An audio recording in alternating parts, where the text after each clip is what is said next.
Daily Express, Telegraph, The Observer, News of the World u Sunday Mirror.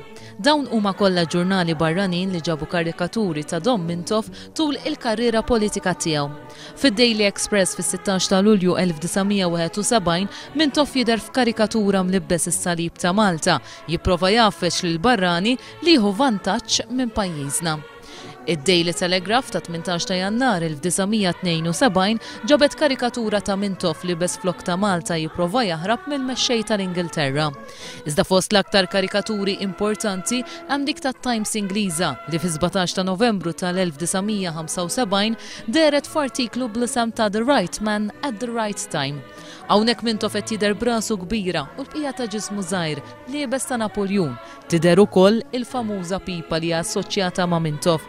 Joe Sammut, kollezzjonista tal-karikaturi ta' Mintoff, jgħid li din hija l-aktar karikatura importanti ta' Mintoff, tant li jagħmilha f'inkwatru. Charlie Mizzi, ġurnalist veteran, segwa wkoll diversi karikaturi ta' Dom Mintoff. Lokalment Mintoff kien jiġi wkoll impinġi brasu kbira u l-kumplament ta' ġismu żgħir. Forsi jew ħafna li għandhom l-impressjoni li Mintoff bniedem żgħar u ma jħobbx iċċajta u qas iħobb ċajt fuq innifsu.